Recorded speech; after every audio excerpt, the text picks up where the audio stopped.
You ever realize how practical God is? Just look through Scripture.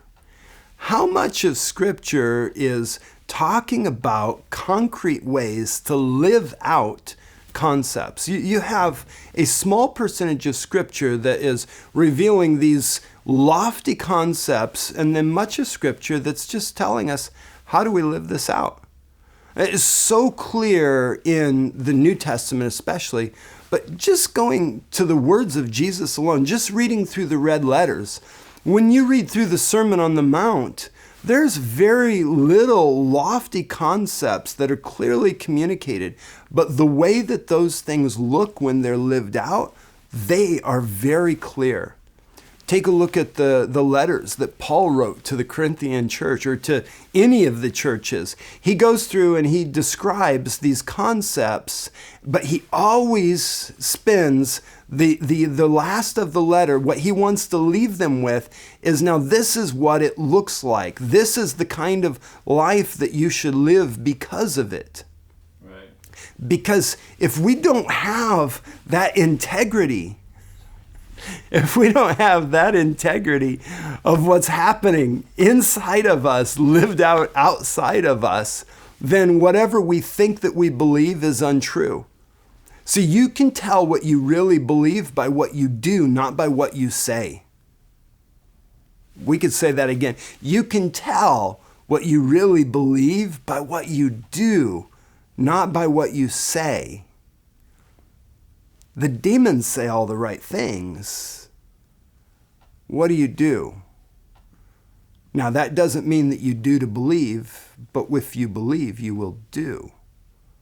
Or as Martin Luther says, not an exact quote, but here's a concept. You can't take works out of the equation. You just have to put it in the right place of the equation.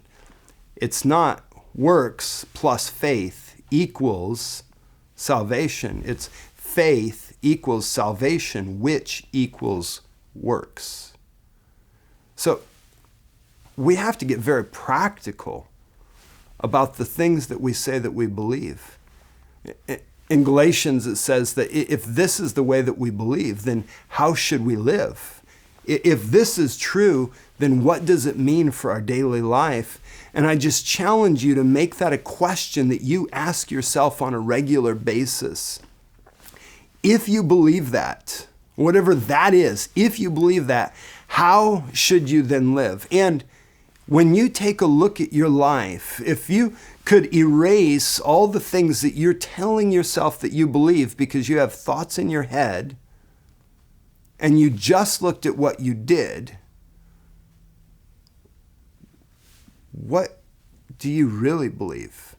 Because that is what tells you. God is really practical. And our faith, this faith of an invisible God that sits upon a glorious throne in eternity with angelic creatures beyond comprehension, constantly crying out, holy, holy, holy, and flames of fire and altars speaking and candles around his throne. This God is a very practical God that's concerned with the way that you and I walk and act and talk every day.